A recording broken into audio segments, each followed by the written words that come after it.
రే ప్రవీణ్ ఇలా Excuse me, నేను ఇప్పుడే వస్తాను. లేదు కదా అని ఏంటి నువ్వు కూడా? రే ప్రవీణ్ ఎక్కడికైనా వెళ్ళి పార్టీ చేసుకుందాం పద. నువ్వు ఈ రోజు కూడా పార్టీ గురించి అంటున్నావా? సరే వెళ్దాం. నేను ఒకసారి నానమ్మని అడుగుతాను. నానమ్మ, నీకు పిచ్చెక్కిందా? ధన్యులమయ్యాము. మీరందరూ చాలా బాగా చేశారు. అక్క, ఈరోజు రామలీలలో అందరూ చాలా బాగా చేశారు. సరిగ్గా చెప్పావు నువ్వు. నాకు కూడా ఎలా అనిపించిందంటే నేను రామలీల చూడ్డం లేదు, రామలీలలోనే బతుకుతున్నాను అని. కానీ అమ్మమ్మ, నాకు అసలు కొంచెం కూడా సరదాగా అనిపించలేదు. ఇదేమైనా బాగుందా అసలు? రామ్లీల ది ఎండ్ అవ్వలేదు కదా.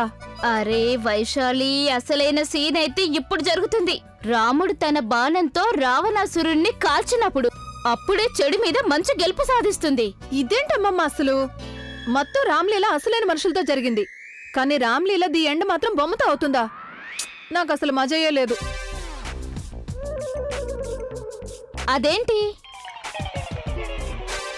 రావణాసురుడి బొమ్మ? అయితే నువ్వెళ్ళి రావణుడి బొమ్మకు బదులు నువ్వు నిలబడు. మేం నిన్ను కాలుస్తాం కదా, అప్పుడు నీకు చాలా మజా వస్తుంది.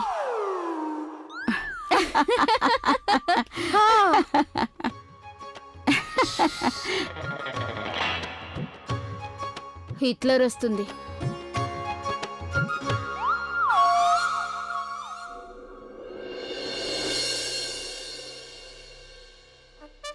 చూస్తుంటే నాకెందుకనో అలా అనిపిస్తుంది నువ్వు లేడీ ముగింబోతో కలిసిపోయావని. ఎప్పుడూ తనకి ఫేవర్ గానే మాట్లాడుతున్నావు. నన్ను అనుమానిస్తున్నావా? అనుమానించట్లేదు, పూర్తిగా నమ్ముతున్నాను. అభి చూడు నువ్వు. మిస్టర్ అభిషేక్ మెహ్రా, ఇలా రండి. వస్తున్నాను lady Mogambo. Relax, just joking.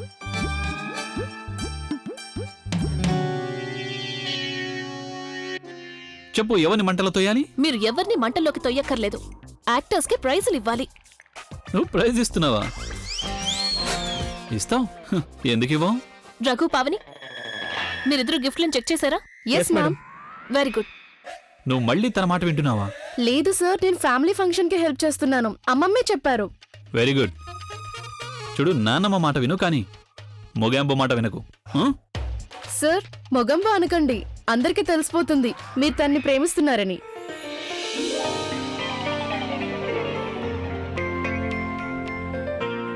మీరిద్దరు పేర్లు అనౌన్స్ చేయండి. అలాగే మేడం. ఇదింత లైట్ గా అనుకుంది. ఖాళీ డబ్బా ఇస్తున్నావా ప్రైజ్ గా? డబ్బా ఆదా చేస్తున్నావా? 15 కోట్లు. రఘు, పేరు అనౌన్స్ చెయ్యి. చెయ్యి చెయ్యి. అలాగే మేడం. అందరికంటే ముందుగా వస్తున్నారు రాముడు.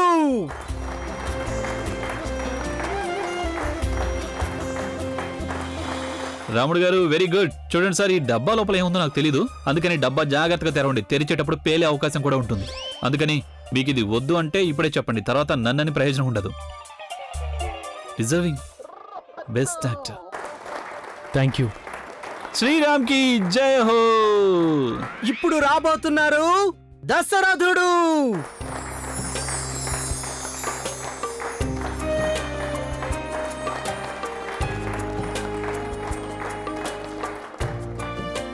ఇప్పుడు వస్తున్నారు రావణాసురుడు.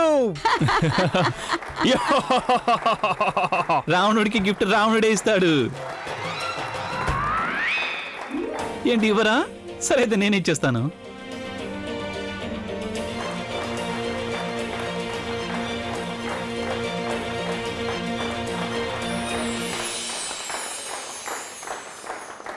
చూడండి, ఇంకో అరగంటలో ఇక్కడ రావణ దహనం జరుగుతుంది. అందరూ ఇక్కడే ఉండండి, బయటికి ఎవరు వెళ్ళొద్దు, ఎవరు ఎవరిని పిలవడానికి వెళ్ళొద్దు.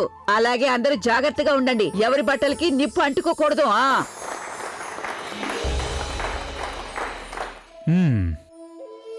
డబ్బులెక్కడా? ఏం డబ్బులు? జ్ఞాపక శక్తి లేదా, లేక గుర్తు చేసుకోవాలనుకోవడం లేదా? డీలుంది కదా, నేను నీ పని చేస్తే నువ్వు నాకు డబ్బులు ఇస్తావని. 5 లక్షల రూపాయలు మర్చిపోయావా? నువ్వు జోక్ చేస్తున్నావా ఏంటి, లేక తాగేసున్నావా? పని అయిన తర్వాత డబ్బులు అడుగు. ఇంకా ప్రజ్ఞ బతికే ఉంది కదా. అయితే నేను నా పని చేశాను కదా, ప్లాన్ సరిగ్గా వేశాను కదా. మధ్యలో ఎవరైనా వచ్చి తనని కాపాడితే అది నా తప్ప?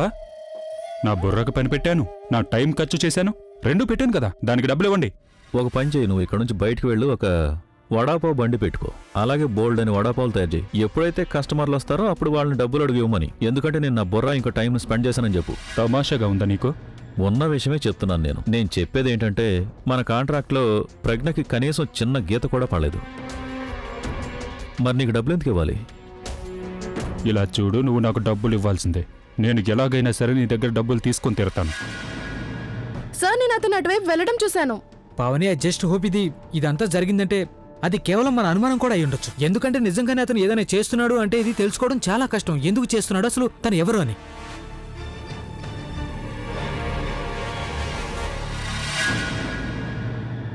నీకు ఒక పని అప్పగించావు, అది నువ్వు చేయలేకపోయావు, నువ్వు ఫెయిల్ అయ్యావు.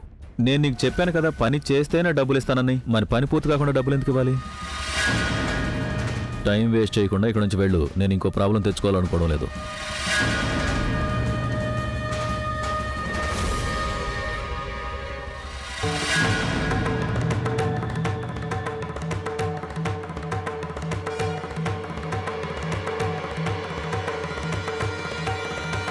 రాజన్నయ్య, మీరు ఇక్కడేం చేస్తున్నారు? అది నేను ఫోన్ చేయడానికి వచ్చాను ప్రవీణ్. ఎవరితో మాట్లాడుతున్నారు? బయట గోలగోలగా ఉందని ఇక్కడికి వచ్చి బిజినెస్ గురించి మాట్లాడుతున్నాను. ఏ రాకూడదా? లేదు, అది మీరు ఇక్కడికి ఎవరైనా రావడం చూసారా?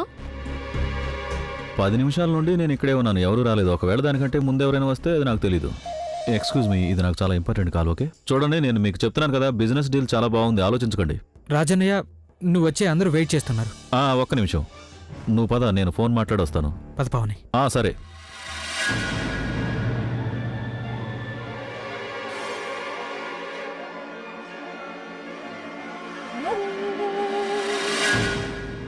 ఆఖరిసారి చెప్తున్నాను. నేను కూడా ఆఖరిసారి చెప్తున్నాను, పని చేస్తేనే డబ్బులు ఇస్తా అన్నాను. పని జరగలేదు కాబట్టి నేను నీకు ₹1 కూడా ఇవ్వను. నాకు వాదించడం కూడా ఇష్టం లేదు. అదేంటంటే ఎవరో ఒకరు ఇక్కడికి వచ్చి వెళ్తున్నారు, అందుకని మనం ఇక్కడ ఉండటం మంచిది కాదు. మరోసారి దొరికిపోయే అవకాశం ఉంటుంది, అందుకని వెళ్ళి ఇక్కడ నుంచి.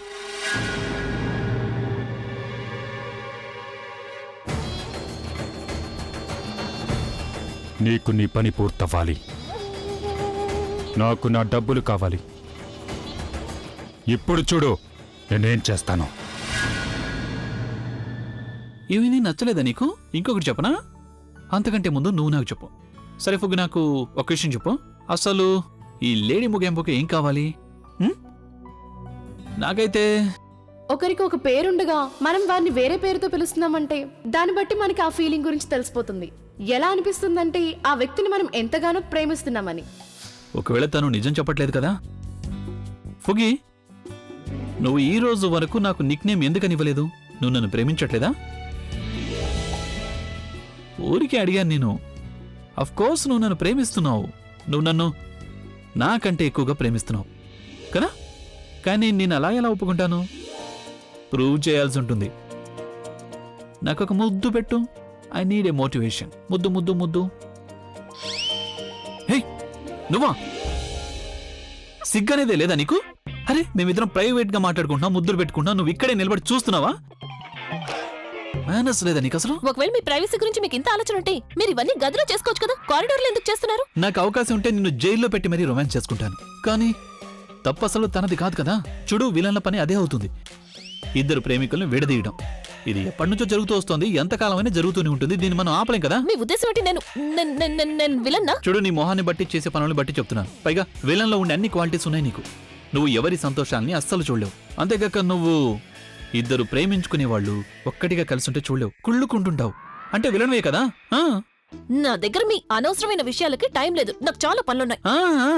చాలా పనులుంటాయి, నువ్వు చాలా బిజీ మనిషివి. వరల్డ్లో అందరికంటే బిజీ మనిషివి నువ్వే కదా. అన్నట్టు నాకు ఒక విషయం చెప్పు. మనం కాదు, అందరూ రావణుడికి నిప్పంటిస్తారు కదా, అప్పుడు నువ్వు అక్కడ ఏడవటం మొదలెడతావా? అంటే ఒక విలన్ ఇంకొక విలన్ బాధని చూడలేదు కదా, అందుకని అడుగుతున్నా. మీ చెత్త ప్రశ్నలకి జవాబు చెప్పడానికి నా దగ్గర టైం లేదు. ఇంకొక ప్రశ్న అడగాలి. నువ్వు ఎప్పుడైనా ఎవరికైనా ఏవైనా నిక్నేమ్ ఇచ్చావా? ఎవరికైనా, ఎనీబడి? లేదు. ఒక మనిషికి ఒక పేరే సరిపోతుంది. 2 పేర్లుంటే 2 పర్సనాలిటీస్ ఉన్నట్టు అవుతుంది కదా. జాగ్రత్తగా చూడు ఈ అమ్మాయిని. తను ప్రూవ్ చేసేసింది తనకు అసలు మనసు అనేదే లేదని. ఇక చాలా ఆపండి, బయట అందరూ మీకోసం వెయిట్ చేస్తున్నారు. సరే, ఒక ఆఖరి ప్రశ్న. చూడు, మనిషి ఎంత చెడ్డవాడు అయినా ఉండొచ్చు, కానీ ఎవరైనా తన ప్రాణం కాపాడారంటే అప్పుడు తనకి ఖచ్చితంగా థ్యాంక్ యూ చెప్పాల్సి ఉంటుంది. నువ్వు నాకు థ్యాంక్ యూ ఎందుకు చెప్పలేదు? ఎందుకంటే థ్యాంక్ యూ చెప్పడం వల్ల ఎలాంటి ప్రయోజనం ఉండదు. మీరు ఇలాగే అంటారు కదా, పొరపాటు నా కాల్ స్లిప్ అయింది అందుకే నేను కాపాడాను అని. ఒకవేళ నీకు నా గురించి ఇంత బాగా తెలుసున్నప్పుడు నేను నిన్ను ఎందుకు ద్వేషించలేకపోతున్నాను అనేది కూడా తెలిసే ఉండాలి కదా.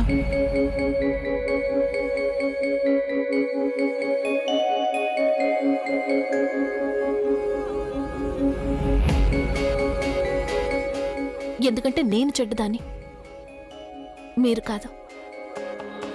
మల్లెల వానల మంచు తుఫానుల ముంచేసిందే నీలో మంచితనం, మనసే మనిషిలా పుట్టేసిందే నీలా ముద్దు. అక్క, అంత దూరం నుండి సరిగ్గా తెలియలేదు, దగ్గరగా చూస్తే తెలుస్తోంది. ఈ రావణుడు ఎంతో పెద్దగా బలంగా ఉన్నాడు. ఇది కాలడానికి పూర్తిగా 1 గంట టైం పడుతుంది. అవునమ్మా, చాలా టైం పడుతుంది. నేనేమంటున్నానంటే మనం ఒక పని చేద్దాం, ఇందులో నుంచి సగం టపాకాయలు తీసేద్దాం.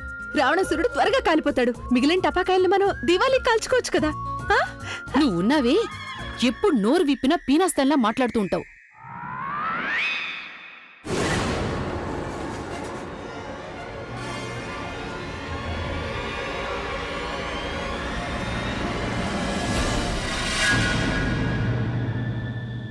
వావ్, ఇంత పెద్ద రావణుడా? అరే, ఇంత పెద్ద రావణుడి కోసం లేడీ మొగంబో డబ్బిచ్చేసిందా? నువ్వు కదలకుండా ఉండు. ఎందుకు? మీరేం చేస్తున్నారు? అరే, నువ్వు ఒక పని చెయ్యి, నీ చేతుల్ని నువ్వు బయటికి చెప్ప ప్లీజ్. ఫోటో తీసుకున్నాను ప్లీజ్. ఇలా ఇలా పర్ఫెక్ట్. ఇప్పుడు ఎలా కనిపిస్తుంది తెలుసా?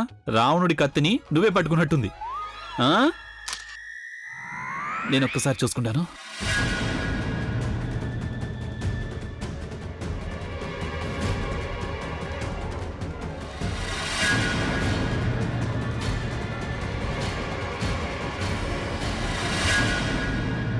అరే, గందరగోళం అయిపోయింది. ఫ్లాష్ వల్ల వెనకున్న రావణుడు కనిపించట్లేదు. నేను ఇంకో ఫోటో ఇదేంటి ఇంతలో ఎక్కడికి వెళ్ళిపోయింది? ఓయమ్మో! నేను సంతోషంగా ఉంటే చూడలేదు అసలు. ఇప్పుడు ఎవరి ఫోటో తీయాలి నేను?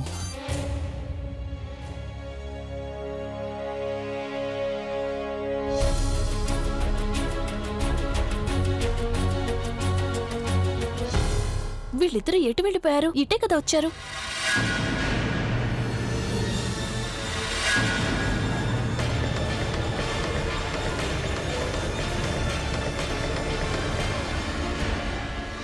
నువ్వేమన్నా చేపవా?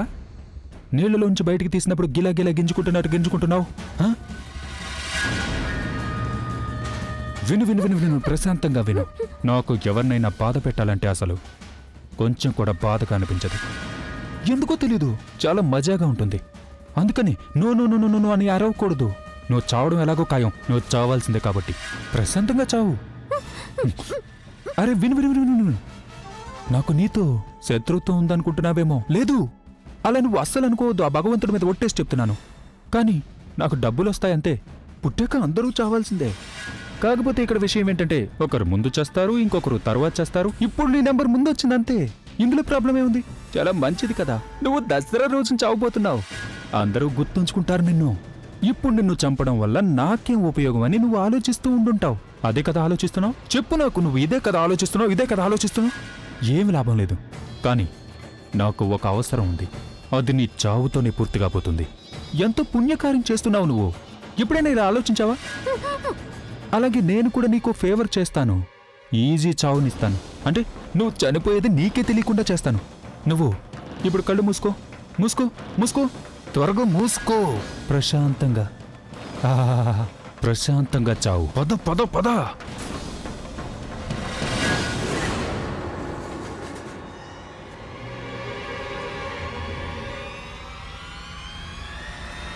ఇందాక జరిగింది కావాలని ప్రజ్ఞను చంపడానికి వేసిన ప్లానా, లేక నిజంగానే ఒక యాక్సిడెంటా?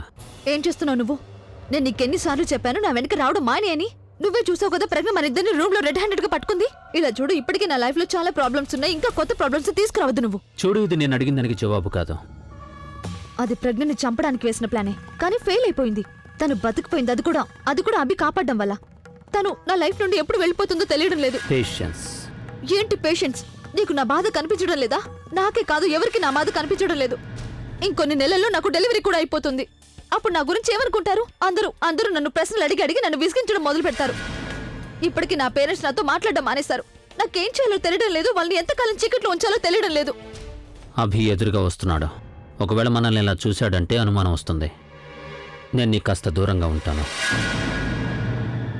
ఈ లేడీ ముగెంబో ఎక్కడికి వెళ్ళిపోయింది? ఒకవేళ తను నాకు వ్యతిరేకంగా ప్లానింగ్ ఏం చేయట్లేదు కదా? నేను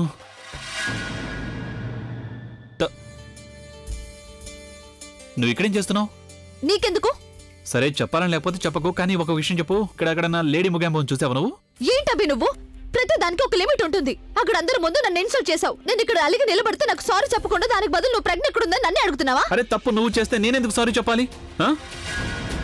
ఏ బిడ్డకైతే నువ్వు తల్లివి కాబోతున్నావో అదే బిడ్డ ప్రాణాల్ని ప్రమాదంలో పడేసావు నువ్వు. నేను నిన్ను పెళ్లి చేసుకుంటుంది ఆ బిడ్డ కోసమేనన్న విషయం మర్చిపోకు నువ్వు. డబ్బు కోసం నువ్వు నీ బిడ్డ ప్రాణాల్ని ప్రమాదంలో పడేసావంటే ఇక నా సంగతి ఏం చేస్తావని నాకు భయం వేస్తోంది. చూడు, తను చుట్టూ ఉన్న ప్రతి ఒక్కరూ మారిపోతున్నారు. ఒకవేళ నువ్వు కూడా మారిపోయావంటే నేను నిన్ను ద్వేషించడం మొదలు పెడతాను. ఆల్రైట్?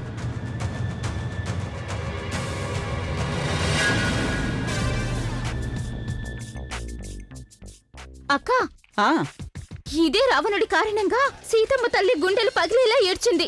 ఇప్పుడు చూడు, ఇతను కాలిపోతాడు కదా, నాకు చాలా సంతోషంగా ఉంటుంది. ప్రజ్ఞేది ఎక్కడా కనిపించట్లేదు. అక్కా, ఆ? నేను ఈ రావణుడి గురించి మాట్లాడుతున్నాను. నువ్వు అటు ఇటు ఏం చూస్తున్నావు? ఎవరినైనా వెతుకుతున్నావా? అది నేను ప్రోగ్రాం గురించి ఆలోచిస్తున్నాను. ఇది ఎంతో పెద్ద ప్రోగ్రాం కదా, ఇక్కడికి చాలా మంది జనం వచ్చారు. ఉండే కొద్దీ జనం పెరుగుతూనే ఉన్నారు. అవునక్క, ఎందుకు పెరగరు? ఈ రావణుణ్ణి మన అభియే కదా కాల్చబోతున్నాడు.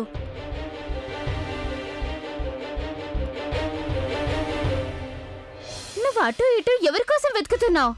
అది నేను ప్రవీణ్ కోసం వెతుకుతున్నాను. తనతో ఒక ముఖ్యమైన విషయం మాట్లాడాలి. అదిగో అక్కడున్నాడు, నేను ఇప్పుడే వస్తాను.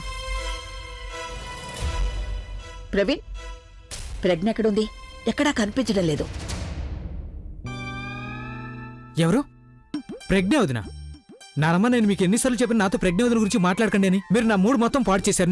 నేను తన మొహం కూడా చూడదలుచుకోలేదు. అదే నేను అనుకున్నాను, ఏదో గందరగోళం ఉందని. లేకపోతే అక్క ప్రజ్ఞని ఎందుకు వెతుకుతుంది? అరే, నేనెందుకు వెతకూడదు? నేను చాలా ముఖ్యమైన విషయం మాట్లాడాలి తనతో. ఇంత పెద్ద రావణుణ్ణి నిలబెట్టింది ఇక్కడ. ఎంత డబ్బు ఖర్చు చేసుంటుంది? తాను అడగాలనుకుంటున్నాను. తాను అభి డబ్బుని ఇంత ఎక్కువగా ఎందుకు ఖర్చు చేసింది అని. ఎవరినడిగి ఖర్చు చేసిందని. నువ్వు అడుగుతావా? నేనే అడుగుతాను. మరి తానంటే నాకేమైనా భయమా? ఒక్కో రూపాయి కోసం తను మనందర్నీ టార్చర్ చేస్తోంది కదా. తన గొప్పతనం చూపించుకోవడం కోసం ఇక్కడ ఎంత డబ్బు ఖర్చు చేసింది? నేను తను అడిగి తీరాల్సిందే. అక్క, ఈ కోపాన్ని నువ్వు ఇలాగే దాచుంచుకో. నేను ఇప్పుడే వెళ్లి ప్రజ్ఞని వెతికి తీసుకొస్తాను. నువ్వు కోపంలో తనని ఎలా తిడతావో అది నేను చూడాలి. సరేనా? నువ్విక్కడే ఉండు, నేను ఇప్పుడే తీసుకొస్తాను. త్వరగా వెళ్ళు. నానమ్మ, ఏం చేస్తున్నారు మీరు? నానమ్మ చుట్టుపక్కల ఒకసారి చూస్తూ ఉండండి. ఇంకాస్తుంటే ఇందు నానమ్మ మొత్తం వినేసేది. తన సంగతి వదిలి నువ్వు నాకు చెప్పు. ప్రజ్ఞ ఎక్కడుంది? నానమ్మ ఇక్కడే ఎక్కడో ఉంటుంది, కనిపిస్తుందండి. మీరు కంగారు పడకండి. వెళ్ళి వెతకచ్చు కదా. నాకు చాలా టెన్షన్ గా ఉంది ప్రవీణ్. సరే, నేను వెళ్ళి తను తీసుకొస్తాను. మీరేం టెన్షన్ పడకండి, సరేనా? రిలాక్స్ అవ్వండి, నేను ఇప్పుడే వస్తాను.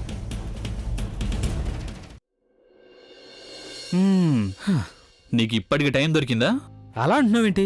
టైం ఏంటి? నా లైఫ్ మొత్తం నీకోసమే కదా. డైలాగులు ఎందుకు కొడుతున్నావు? ఇంతకీ నువ్వు ఇక్కడికి ఎందుకు వచ్చావో ఆ విషయం చెప్పు ముందు. అభి, చాలా పెద్ద ప్రాబ్లం వచ్చింది. ప్రజ్ఞ వదిన ఎక్కడ కనిపించట్లేదు. స్పాన్సర్స్ అందరూ నన్నే అడుగుతున్నారు ప్రజ్ఞ వదిన ఎక్కడుందని. నేనేం చెప్పాలి వాళ్ళకి? నీకేమైనా తెలుసా? తెలుసు. తెలిస్తే మరి ఎక్కడుందో చెప్పొచ్చు కదా. తను మేకప్ చేసుకోవడానికి వెళ్ళింది. మేకప్ చేసుకోవడానికా? నేను తన ఫోటో తీశాను కదా రావణుడితో పాటు. అప్పుడు తను తన ఫోటో చూసింది. అప్పుడే తనకు తెలిసింది తను రావణుడి కంటే భయంకరంగా ఉంది అని. అందుకే మేకప్ చేసుకోవడానికి వెళ్ళింది. రావణుడి కంటే తక్కువ భయంకరంగా కనపడొచ్చని. అంటే ఇంట్లోనే ఉంది కదా. తను ఎక్కడైనా ఉండ నువ్వు. తను బయటికి రానంత వరకు అందరూ సంతోషంగా ఉంటారు. చూస్తున్నావు కదా వీళ్ళంతా ఎంత సంతోషంగా ఉన్నారు. అది నిజమే. సరే, ఒక పని చేద్దాం. రావణుడిని దగ్గర నుంచి చూద్దాం. పదా.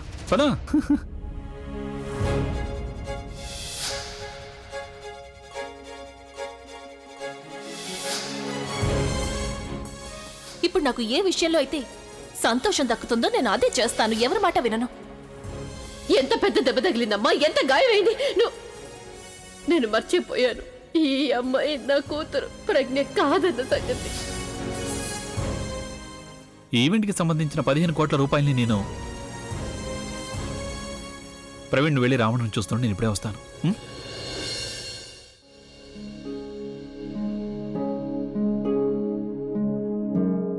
ఆంటీ గారు, తన గురించి ఆలోచించి ఏం లాభం ఉండదు. లేదలుడు గారు, నేను తన గురించి ఏం ఆలోచించడం లేదు. నేనేదో ఊరికే ఇక్కడ ఎందుకు దాస్తున్నారు ఆంటీ? మీ మొహం చూస్తేనే అర్థమవుతోంది ఒక తల్లి మనసు ఏం కోరుకుంటోందనేది. కానీ తనకేం దక్కింది? ఈ విషయాలన్నీ నాకెలా తెలుసు అని మీరు ఆలోచిస్తున్నారా? ఎందుకంటే నేను కూడా వీటన్నిటిని భరిస్తున్నాను ఆంటీ. ఆ బాధను నేను కూడా ఫీల్ అవ్వగలను ఆంటీ. కానీ ప్రాబ్లం ఏంటంటే మన చుట్టుపక్కల అలాంటి వాళ్ళు ఎవరూ లేరు వాళ్ళతో మనం మన ఫీలింగ్స్ని షేర్ చేసుకోవడానికి. నేనిప్పుడు మీకు ఎలా చెప్పాలి బాబు? నేను మీకు ఏదైతే చెప్పాలనుకున్నానో అవే మీ మనసులో కూడా ఉన్నాయి.